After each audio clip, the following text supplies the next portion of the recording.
Sure. Hello, Rakesh. It's my pleasure to have you on this podcast today. We will get to know about your journey, your background, where did you belong from, how did you do your career, etc. And we'll go along. This conversation will be in Hindi as much as possible, and please feel free to change whenever you feel like it. And we'll spend the next 25 to 30 minutes discussing about it. It will be a two-way conversation.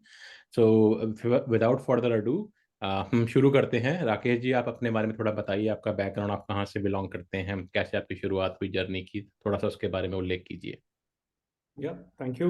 So we'll do this conversation in English, Hindi or English mix, right? बिल्कुल बिल्कुल बढ़िया। So I've been a Delhi guy. So was born and brought up in Delhi University, and was product of St. Xavier's School. So one thing which St. Xavier's always taught us was all round development, right? So not only studies were important, but then sports and debates and extracurricular activities are equally important. So I think I owe that part of my upbringing to my school, St. Xavier's.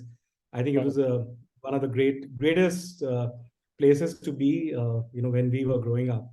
Right. And so Delhi was where I grew, and St. Xavier's was where I actually kind of learned. And I would say reasonably good in studies, but at the same time, I was a very good sportsman. बहुत खेलता था और अच्छा, क्या sport खेलते थे आप ज्यादातर? यार मैं सारी स्पोर्ट्स खेलता था, बट अच्छा। हॉकी मैंने अच्छा। खेला हुआ है दिल्ली स्टेट, एंड ओ वाह, क्रिकेट दिल्ली अच्छा से थे। खेलता था, और टेबल टेनिस अच्छा खेलता था, right. Football soccer I was a good goalkeeper. So सब बहुत सब में बढ़िया। था, ऑल राउंड तो डेवलपमेंट. दिल्ली में आप कहाँ से, मतलब स्पेसिफिकली दिल्ली में किधर से थे आप? So there was a place called Malkaganj, which was just opposite Hansraj College. So अच्छा तो Hansraj College is famous for Shah Rukh Khan. That's where right. he graduated from Delhi University. So I used to live opposite Hansraj, and in fact मैंने वो DU के सारे जो festivals होते थे वो class 6 से देखते. So we used right. to have this पूरी रात वाला rock shows, and from class 6 onwards we used to go there. So it was just across the road, where we used to live. Nice. And so schooling in Xavier's थी, which was in Rajpur Road next to the governor's house. It was a huge complex. और मेरा होता था कि morning 6 बजे पहले हमारी hockey practice होती थी, फिर स्विमिंग होती थी, स्कूल, एंड शाम को matches, and I used to come back at 5 or 6, and this was like a daily routine till 10th 11th, from class 1. So अच्छा, ये आप किस किस टाइम की बात करें? Is it we are talking about 80s और 70s, like what time frame are we talking yeah, वो about? ancient, let's forget about that, but yeah, it's but yeah, uh, it's okay. that's where it is, but yeah, it was no really worries, correct. No worries there. तो Yeah. अच्छा, एक चीज बताइए, तो आपका जैसे sport की तरफ इतना रुझान था, ऑलमोस्ट सारे तरीके के आप स्पोर्ट्स भी खेल रहे थे, पूरा आपका पैक्ड डे भी रहता था, तो ये आपको इसकी रुचि कहाँ से आई? आपको बचपन से आपका इंटरेस्ट था इसमें, या आपके पेरेंट्स का कुछ योगदान था, या आप सराउंडिंग एरिया में ऐसे थे कि वहाँ ऐसा ही होता था? क्या आपका रीजन रहा होगा ये सब होने के लिए? I think Sare tick mark to all, because first of all, my father, I think, who's been a greatest influence on me. तो वो उनका यही था कि खूब पढ़ो और खूब खेलो. So मतलब और कुछ आता ही नहीं था लाइफ में, और कुछ था ही नहीं लाइफ में.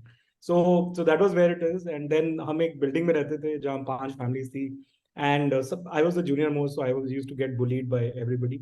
But वो सारे के सारे, कोई बास्केटबॉल का इंडिया खेला हुआ था, कोई मेरा अच्छा। guru tha, he was an architect, but he was a very good hockey player, and extremely good in studies. So ऐसे it was a mix of everything, and so फिर होता है कि जैसे the taste which you have, you get friends which are of similar nature. So I think that's where it is. And school was actually a very important part, because school used to encourage all of this. So I think one of the greatest points in my life was getting a Xavier Award. तो हमारे school में क्या होता था कि हर section, like every class 7 8 9 10 or whatever, so every class से दो kids used to get nominated, and then it was an external agency which used to kind of nominate the highest all rounder award, Xavier Award. So उसमें ये होता था कि it on the recognition day, so parents आपके साथ चलते थे procession में, house captains and everybody, and then आपके पेरेंट्स आपको अवार्ड देते थे स्टेज पे, in front of your principal. So that I think was a the highest point of my schooling days, right? It was the highest award. So आपको cash award मिलता था, आपको एक citation मिलती थी जो principal used to read, and then they used to hand over the award to the parents to give it to the kid. So I think that was the very, very high point of my schooling days, and I something, you know, which I cherish and love. Right right. एक question था आपसे, जैसे आप Saint Xavier's में पढ़े हैं पूरा, I think आपने पूरा K-12 करा होगा पूरा शुरू से लेके आखिरी तक आई थिंक। तो सेंट जेवियर एक कॉन्वेंट स्कूल था जहाँ पे आपको शायद बाइबल वगैरह भी पढ़ाते थे, या नहीं ऐसा नहीं था? होता था आपको So it was Bible a या? Jesuit school. It was a Jesuit school. तो वो तो था, बाइबल तो क्या पढ़ा, बट हमारे पास एक मॉरल साइंस का पीरियड होता था जिसमें आपको इंसानियत सिखाई जाती थी. So that was actually a big thing. Yes, मतलब Christian dominated and we had certain percentage of Christians जो from the economically backward section, but I mean they were actually the school paid. But I think ऐसा कुछ नहीं था कि आपको इस religion, every religion was accepted and kind of made sure कि they are protected, and at the same time a lot of respect for each and every religion. Got it got it, that's very good. मैं इसलिए पूछा ही इसका उल्लेख किया कि मैं भी कॉन्वेंट स्कूल से एक्चुअली पढ़ा था दिल्ली में ही, बट हमारे स्कूल का थोड़ा फंडा ऐसा था कि वो बीरेट करते थे बाकी सारे रिलीजन्स को, और हमें बाकायदा बाइबल पढ़ाई जाती थी मॉरल साइंस में। Actually moral science was nothing but religious studies actually. वो जब मैं ग्रो अप हो रहा था तो मैं बहुत रिबेलियस था उस मामले में एक्चुअली, क्योंकि आई was very annoyed that they used to belittle the other religions and used to put like Christianity forward, और moral science के नाम पे वो religious studies करते थे basically। मतलब morals किसी भी चीज में से निकाल कर सकते हैं, तो हमारा थोड़ा डिफरेंट था। तो मैं I was that's why very keen to ask कि आपका भी ऐसा कुछ था या नहीं। तो this is good, like at least they were kind of pretty open in that sense। तो अब Yeah, थोड़ा सा it's been ages since I passed out from school, but every year so we have a reunion, and अच्छा, I still go back to the school, which is like now very far away from where I live, right Gurgaon right। से. But still we make it a point to go there and meet our old friends and colleagues. So मुझे लगता I है think आपकी फिर alumni association काफी strong होगी, या बल्कि स्कूल वाले ही सेटअप करते हैं सर आपका, या आपका अलुमनाई ग्रुप है कोई जो करता है ये? actually वो alumni group ही होता है, वही अलुमनाई, सब करता है. But yeah, right, school encourages these, right? I mean that's the, yeah. I think ये भी आपका डिफरेंस है। हमारे में मेरा फेथ एकेडमी स्कूल था एक्चुअली, पटेल नगर में था, ईस्ट पटेल नगर साइड, मतलब प्रसाद नगर बोलते थे उसको। उनका कहने को तो अलुमनाई ग्रुप उन्होंने बनाया, लेकिन वो उसमें वो वाली बात नहीं थी कि वो मतलब एक सबको करें। इनफैक्ट हमारे जो फाउंडर्स थे वो अमेरिकन थे, मिस्टर एंड मिसेस डॉर्सी करके बोलते थे। They were actually real American who set the school up as a missionary kind of a thing.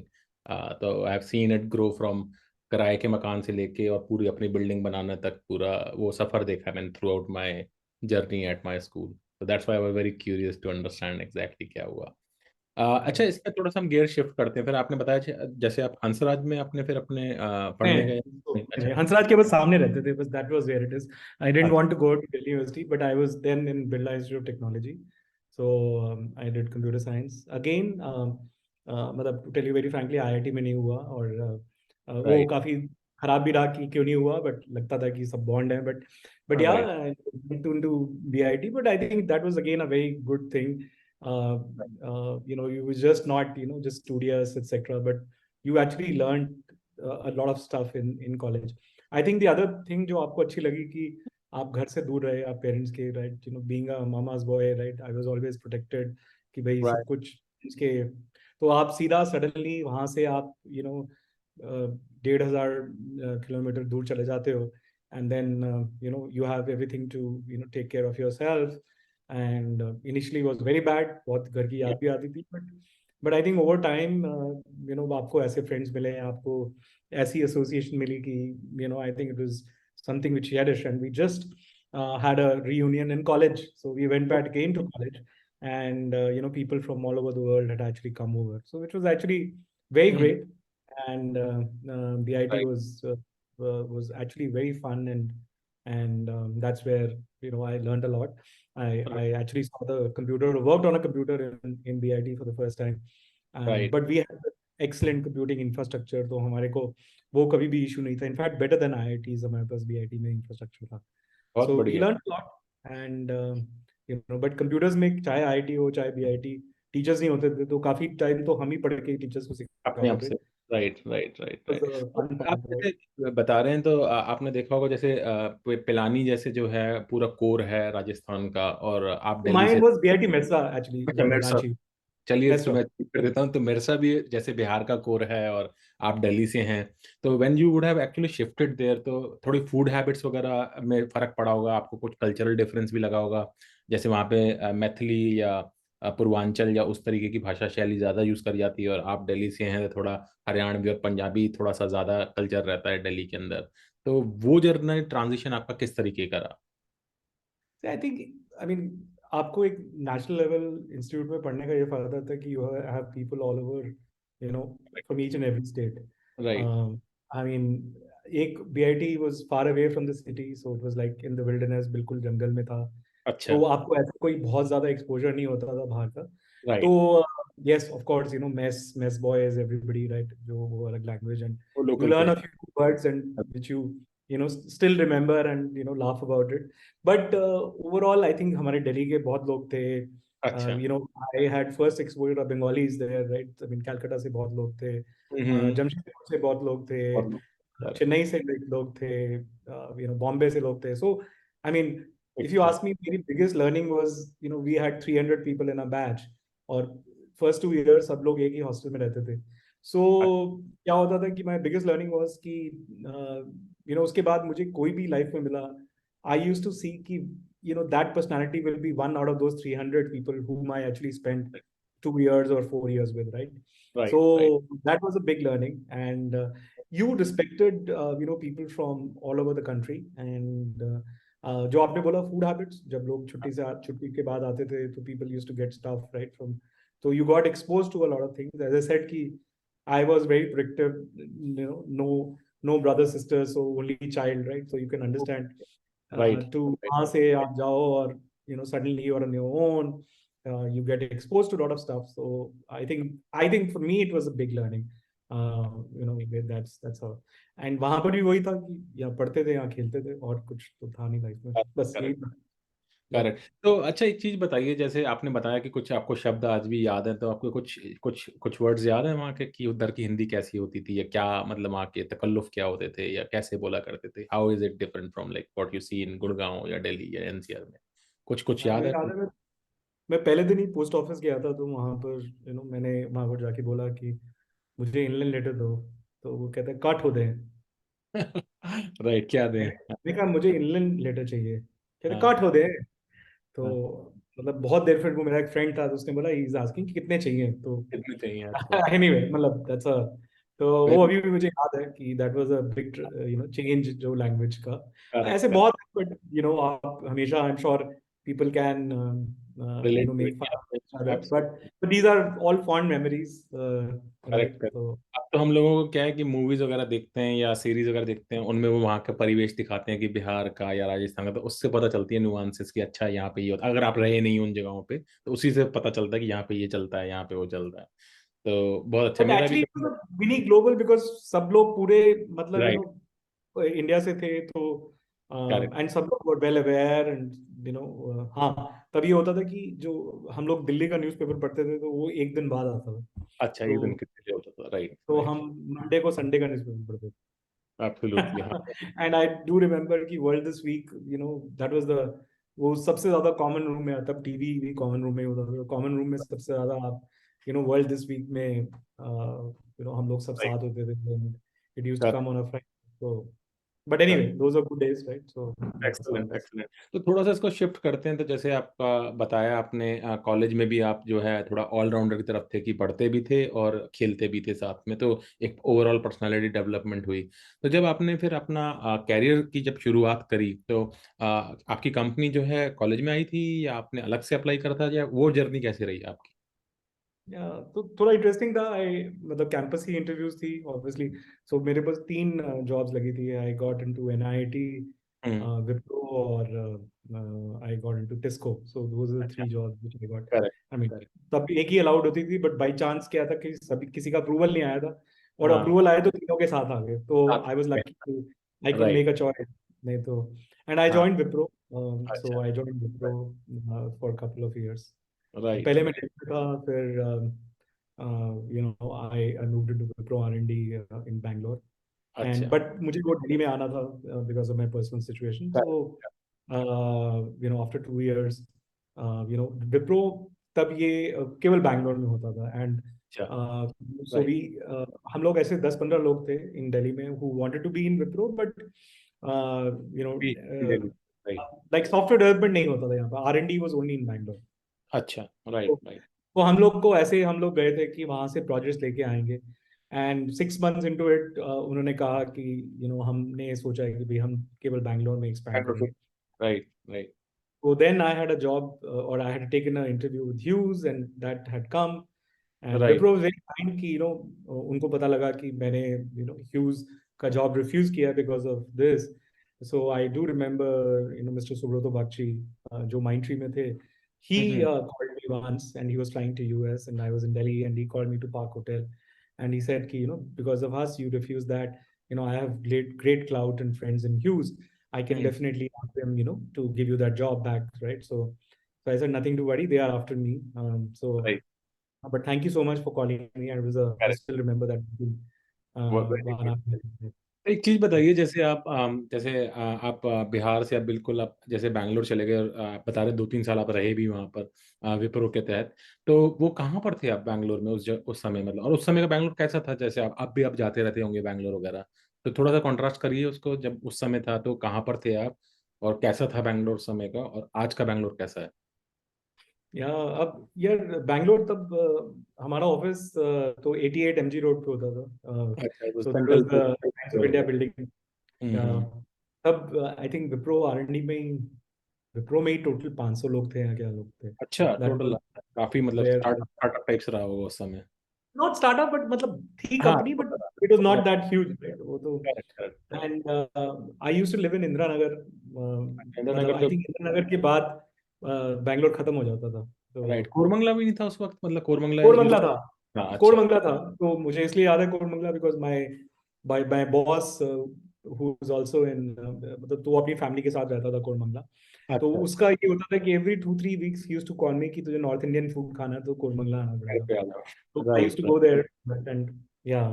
So Koramangala hota tha, but nothing on Outer Ring Road, and हाँ obviously now Bangalore has changed, and now like my son just started working in Amazon in Bangalore just six right months. So life has turned a full circle, and Bangalore has obviously changed a lot, and everybody knows about it. I shouldn't be saying that. Expanded right and so on.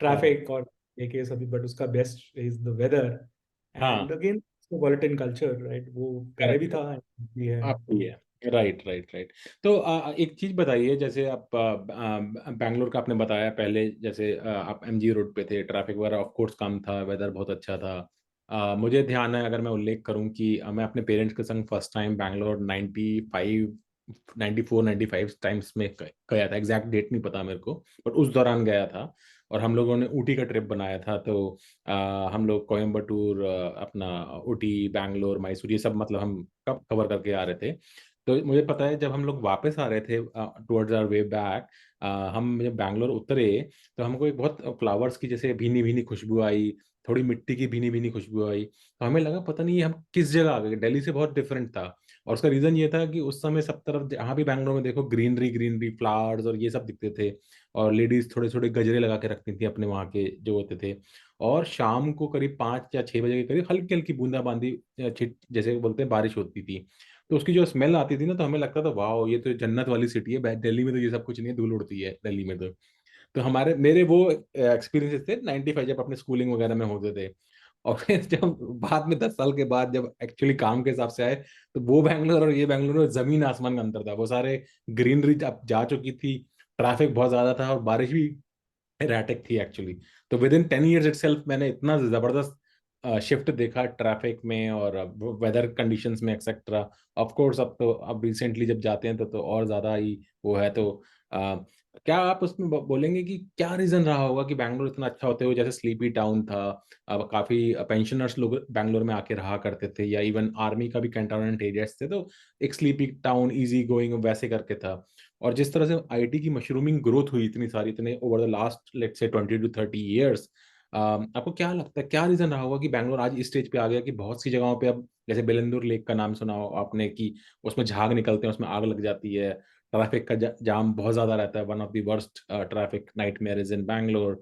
और अभी तो पीछे last year तो शायद बारिश इतनी पड़ी थी कि वहां पे बाढ़ ही आ गई थी आउटर रिंग रोड पे, तो मतलब पूरी डूब गई थी काफी सारे। तो अब क्या लगता है क्या हुआ है ये, मतलब what has happened to Bangalore? I think it's just a population explosion. I will not go into specifics because I've not been part of it. I don't. Right, मैं मेरी visit is always customer. I mean, from the airport to office correct, or hotel. So I really don't know the nuances, and I know, wouldn't like to comment on that that. makes But yeah, I mean, just that वो बढ़ता गया. I mean, for that matter, even Delhi भी देखा जाए. I mean, Gurgaon हाँ, कहाँ exist करता था. आज की डेट में Gurgaon is the most happening city from that perspective. I correct, mean, the correct, Delhi circle, right? I can say that circle radius or the बढ़ता जाए, diameter on increasing. तो करेक्ट, वो तो होता ही है, but yes, obviously everything has to be planned, etc. Whether right, it happened, didn't happen, I wouldn't like to comment because I'm not correct. a expert in that area, right? हाँ, लेकिन जैसे आप airport पे जैसे जब पहली बार ही आप गए थे, जब आप विप्रो में ज्वाइन करा था, तो कितना टाइम लगा था आपको एमजी रोड पहुंचने में, और अब जब जाते तो कितना टाइम लगता था, उससे एक आइडिया तो लगेगा कि या टाइम जब पहले saving. Airport actually MG road के पास होता था, जो दूसरा हाँ एचएएल हाँ, ओल्ड एयरपोर्ट था. में होता था, हाँ ओल्ड एयरपोर्ट रोड है, राइट। अब तो वो बाहर रहता है, बेसिकली 50 किलोमीटर बाहर है सिटी के। करेक्ट, तो करेक्ट, एयरपोर्ट बहुत चेंज हो गया obviously. And I correct, mean वो होता ही है किसी भी सिटी में, थिंग्स राइट, चेंज. एब्सोल्युटली, तो टोटली, टोटली। हाँ, 2000 आई थिंक 8-9 के आसपास बना था बाहर नया एयरपोर्ट, जैसा मेरी मेमोरी अगर सर्व करती है तो ग्रेट। तो उसके बाद आप जैसे बता रहे हैं, आप फिर अपने ह्यूक्स में अपना मतलब दोबारा गुड़गांव आए आप, और अपने अपना दोबारा से करियर स्टार्ट करा। तो आप उसमें भी सॉफ्टवेयर डेवलपमेंट में ही रहे, R&D में, या आपने और कुछ करा अपना करियर में, कुछ चेंज या क्या था, आप उसके बारे में थोड़ा बताइए। सो ह्यूज मैंने तब ज्वाइन किए, तब आई थिंक हम लोग के जब 50 लोग थे, लेस देन 50 अच्छा, people I join. Right, right, So way right. back, so Hughes, but मेरी बहुत fascination थी satellite से and all that when I was growing. I mean, Wipro was a great company, but I didn't want to, be in Bangalore. I wanted to be in Delhi. So correct, that's where, Hughes was actually a good alternative because it had कि, satellites का मैंने जब as a kid I had always read कि भाई Hughes की सबसे बड़ी satellite, बहुत सबसे राइट, बढ़िया satellite होती है. That was a big fascination for me. Right. And so we used to work for our parent company, Hughes Network Systems. Hmm, Um, fact मैंने start किया एक cellular digital packet data, which was actually this was pre GSM AMPS network होता था US में. So उसकी unused frequencies में आप data transmit करते थे. Correct, correct, And we're talking about making applications जहाँ वो tanks हैं, आप उनका track कर सको, वो tanks कहाँ पर हैं. I mean, this is pre GPS, right? या, और एक उसकी एप्लीकेशन होती है कि वेंडिंग मशीन है आपकी, इन रिमोट एरियाज.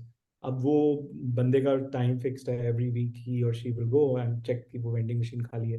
कई बार वो 3 दिन में खाली हो जाती थी, कई बार 7 दिन में एक भी नहीं दिखती थी. नहीं होती थी, right. So these are applications which we were built over. That was an initial network. So then, we worked with fixed wireless, जो wireless in a local loop होता है.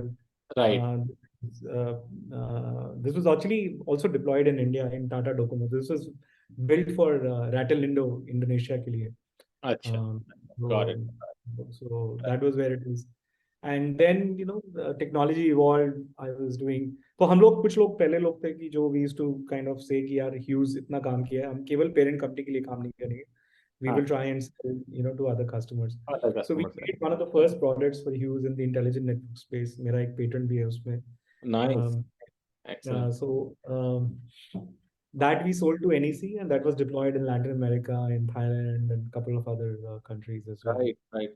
तो मैं इसे समझ पा रहा हूँ कि आपका ना केवल सिर्फ सॉफ्टवेयर डेवलपमेंट में रुचि थी, आपका थोड़ा एक एंटरप्रेन्योरल साइड भी माइंडसेट था कि भाई खाली पेरेंट कंपनी के लिए काम नहीं करना, थोड़े अदर कस्टमर्स भी देखने हैं, और जिसको हम एंटरप्रेन्योरशिप भी बोलते हैं कई बार, विद इन द कंपनी आप कुछ नया सेटअप कर रहे हैं या क्रिएट कर रहे हैं। तो इसकी आपको जिज्ञासा कहाँ से, आपके पहले से ही थी आपके मन में, या आपका एनवायरनमेंट ही उसमें आपको, जो इनिशियली आप जैसे बता रहे हैं 50-100 लोग थे जब आए, तो आपका आप सब लोगों ने देखा कि भाई हम सबको मिलके कुछ करना चाहिए, तो इसकी प्रेरणा कहाँ से मिली आपको कि ऐसा हमें कुछ करना चाहिए कि अपने प्रोडक्ट बनाने चाहिए और क्लाइंट्स को भी बेचने चाहिए? So I think वो थोड़ा business background से थे because my 7 generations are all in the business side, right? So oh, okay, हमारे को अच्छा लगता था कि कुछ बेचा जाए, कुछ बड़ा किया जाए, right? And right, that is right, and अच्छा, So that was the thing कि हम दूसरे customers को ले and at some point I decided actually हमने एक ताइवान के लिए एक project किया था E3 वहाँ की C dot होती थी that was in 3G right, then right, I thought कि I'm better at talking or I'm good at talking तो क्यों नहीं business में जाया जाए right absolutely, so that's how my business journey started. I mean, though we have always been selling to technologists, right? right, But the whole idea was कि आप technology भी बेचने के लिए भी आपको उनकी language में बात करनी पड़ती है. absolutely, But you understand technology will be able to sell better, and that's how my journey towards business started. Again, middle class families so सब डरते थे कि तब मन तो तब भी था कि अपना कुछ किया जाए, बट यही होता था कि यार पता नहीं क्या होगा चलेगा यहाँ तो महीने के एंड पे सैलरी आती है बट हमेशा यही होता था कि क्यों नहीं अपना क्यों नहीं चला जाए and but correct, I mean was doing very well I grew in my rank in Hughes or then it was right, Flextronics and then it was Addison right. so हाँ, ये I, ये इंटरेस्टिंग है, जैसे आपने Hughes का बताया कि it kept on getting, पहले रूपर्ट मर्डॉक की कंपनी ने अक्वायर करा, फिर फ्लेक्सट्रॉनिक्स ने अक्वायर करा, फिर आई थिंक अभी कैपजेमिनी ने अक्वायर करा था, या एल्स्ट्रॉम, कुछ अलग नाम है शायद। I think it went through several rounds of acquisitions over the last, I would say 20 years और सो। तो और उस दौरान जैसे आप बता रहे हैं 50 लोगों से आपने स्टार्ट करा था, और अब आई थिंक थाउजेंड्स में, मतलब मे बी मिलियंस में होंगे employees, I think, I am assuming, क्योंकि जब मैं ही था तो तभी आई थिंक 2000-3000 लोग हो गए थे ऑलमोस्ट तब तक। तो I am talking about early 2000s।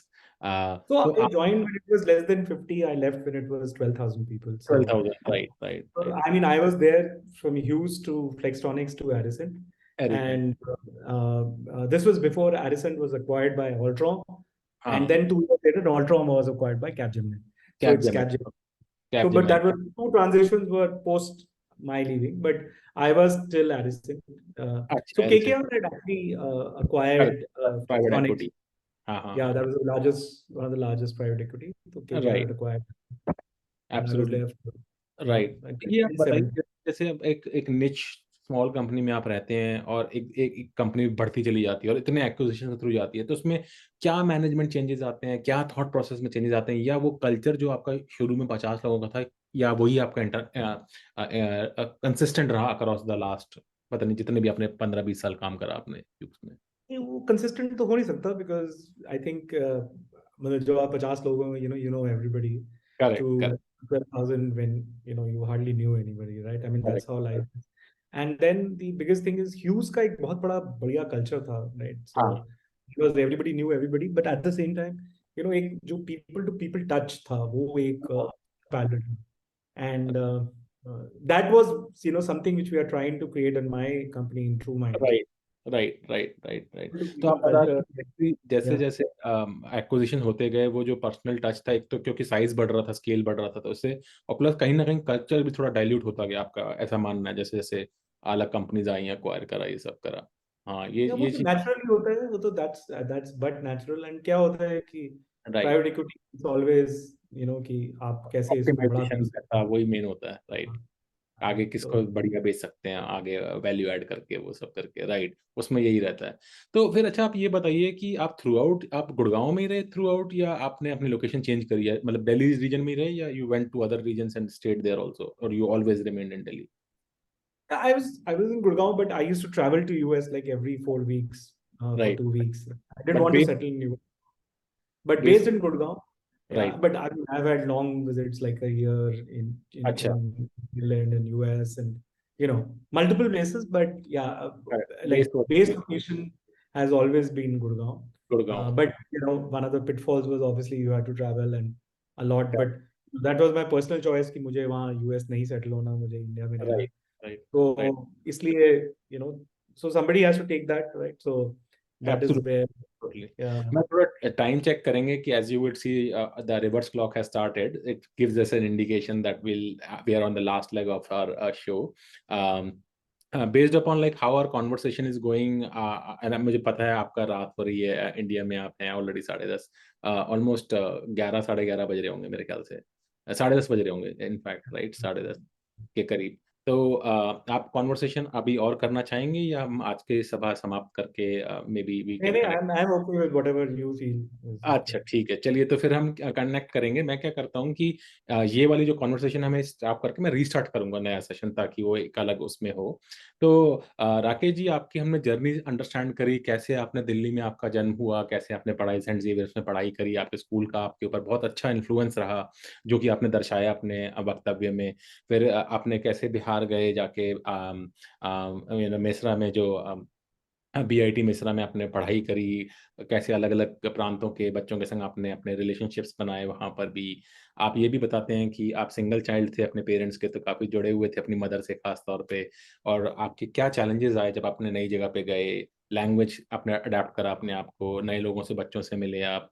और आपने भी ये इसका भी उल्लेख किया कि आपके स्कूल के रियूनियन में भी जाते हैं और आप अपने कॉलेज के रियूनियन में भी जाते हैं। तो इससे पता चलता है कि आप जहाँ से आए हैं, आप अपने रूट से जुड़े हुए हैं, उनके संग आपने रखा।